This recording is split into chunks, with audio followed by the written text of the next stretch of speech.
सांस्कृतिक कार्यक्रमाचं आयोजन केलं जातं आणि त्याचाच एक भाग म्हणून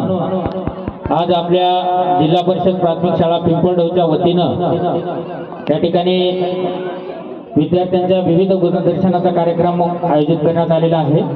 आणि त्या कार्यक्रमाच्या निमित्तानं या कार्यक्रमासाठी उपस्थित असलेले आपल्या गावचे सरपंचताई, उपसरपंचताई, त्याचबरोबर तंटामुक्तीचे अध्यक्ष, माजी सरपंच आदरणीय जाधव सर व उपस्थित सर्व या ठिकाणी मान्यवरांचं मी या ठिकाणी कार्यक्रमानिमित्तानं उल्लेखित करून माझे छोटेसे 2 शब्द या ठिकाणी व्यक्त करण्यासाठी उपस्थित आहे. मित्र हो, आमच्या संकुलांतर्गत केंद्रांतर्गत ही पिंपळगाव ही शाळा मागील 10 ते 15 वर्षाच्या अगोदर पटसंख्येमध्ये आता सरांनी उल्लेख केलेला आहे की या ठिकाणी जवळपास 150च्या वर विद्यार्थी संख्या होती, परंतु मागील 10 वर्षामध्ये काही कारणास्तव ही पटसंख्या घटलेली आहे आणि ही पटसंख्या कशामुळे घटली याची आपण कारणमीमांसा करण्यापेक्षा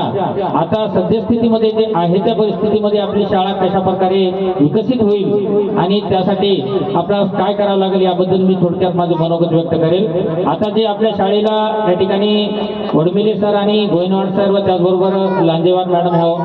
मिळालेले आहेत. आपल्या संपूर्ण आज सोनारी केंद्रांतर्गत जवळपास 18 शाळा आहेत आणि त्या सर्व शाळांमधून अतिशय उत्तम दर्जाचे शिक्षक आपल्या गावाला मिळालेले आहेत. योगायोगाने या ठिकाणी काही शिक्षक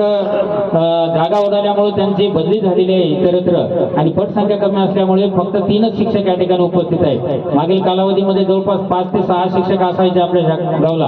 परंतु पटसंख्या कमी झाल्यामुळे पद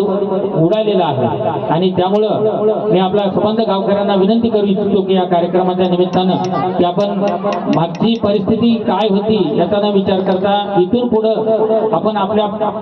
स्वतःच्या गावामध्ये प्राथमिक लेवलचं शिक्षण देण्यासाठी आपण आपल्या पाल्याला इतरत्र कुठं न पाठवता आपल्या जिल्हा परिषदेच्या शाळेमध्ये पाठवावं अशी मी आपल्याला नम्र विनंती करतो. कारण शालेय जीवनामध्ये शाळा ही प्रत्येक ठिकाणी असते आणि जोपर्यंत आपल्या गावातमधलं आपली शाळा जसं आपण भारत माझा देश आहे म्हणतो, माझा म्हणलं की त्या ठिकाणी आपुलकीची भावना होते, तशीच भावना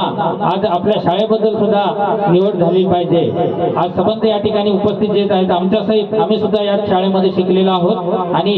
या इथं बसलेली सर्व मंडळी जाधव सर आणि सर्वच मंडळी या ठिकाणी आपल्या शाळेमध्ये शिकून आज विविध उच्च पदावर गेलेले आहेत. इथून पुढील कालावधीमध्ये सुद्धा अशाच प्रकारचे विद्यार्थी चांगल्या प्रकारे जोपासून आणि अतिशय उत्तम दर्जाची शाळा या ठिकाणी करण्यासाठी आपण सर्वांनी सहकार्य करायचं आहे. आज खेड्यापाड्यातील विद्यार्थी विशेषतः मुली या बाहेर शिक्षणाला जाऊ शकत नाहीत, त्यासाठी शासनानं प्रत्येक गावामध्ये शाळेची व्यवस्था ज्या ठिकाणी 7वा वर्ग आहे त्या ठिकाणी 8वा वर्ग उघडण्याची व्यवस्था केलेली आहे. आपण जर या ठिकाणी आमच्या शाळेमध्ये पाल्य पाठवलात आणि संख्या जर वाढवली तर भविष्यामध्ये पुढच्या शैक्षणिक वर्षामध्ये या ठिकाणी 7वीच्या जागी 8वा वर्गाला मान्यता देण्यासाठी मी नक्कीच या ठिकाणी प्रयत्न करेन आणि 8वा वर्ग पहिली ते 8वी पर्यंतची शाळा आपल्या गावामध्ये होण्यासाठी या ठिकाणी मी आश्वासित करतो आणि पुन्हा एकदा सरांनी अतिशय चांगल्या प्रकारचा कार्यक्रम या ठिकाणी आयोजित केलेला आहे आणि या कार्यक्रमामध्ये आपले छोटेसे बालक बालिका आपल्या विविध कलागुणाचा या ठिकाणी आविष्कार दाखवणार आहेत. त्यासाठी आपण सर्वांनी त्यांना दाद द्यावं आणि संपूर्ण कार्यक्रम आपण अतिशय आनंदाने या ठिकाणी त्या आस्वाद घ्यावा अशी नम्र विनंती करतो. या नंतर या ठिकाणी बोलावून आमचा जो सन्मान केला त्याबद्दल मी शाळेच्या सर्व स्टाफचा व त्याचबरोबर शालेय व्यवस्थापन समितीचे अध्यक्ष या सर्वांचा या ठिकाणी धन्यवाद देतो. जय हिंद, जय महाराष्ट्र. यानंतर आदरणीय